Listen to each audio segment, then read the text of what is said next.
গাঙ্গেয় পশ্চিমবঙ্গ ও তৎসংলগ্ন এলাকায় অবস্থানরত নিম্নচাপের প্রভাবে পটুয়াখালী গত টানা 3 দিনের বৃষ্টিতে জনজীবনে চরম ভোগান্তি নেমে এসেছে।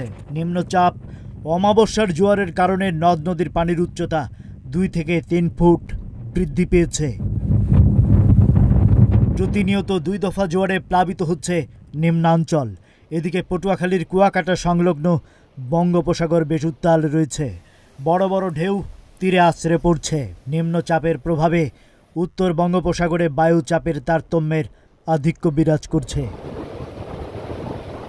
পটুয়াখালী জেলা আবহাওয়া অফিসের ভারপ্রাপ্ত কর্মকর্তা মাহবুবা সুখী বলেন, উপকূলীয় এলাকা দিয়ে এখনও ঝড়ো হাওয়া বয়ে যাওয়ার শঙ্কা রয়েছে। তাই পটুয়াখালীর পায়রাসহ দেশের সব সমুদ্র বন্দরকে 3 নম্বর স্থানীয় সতর্ক সংকেত দেখিয়ে যেতে বলা হয়েছে।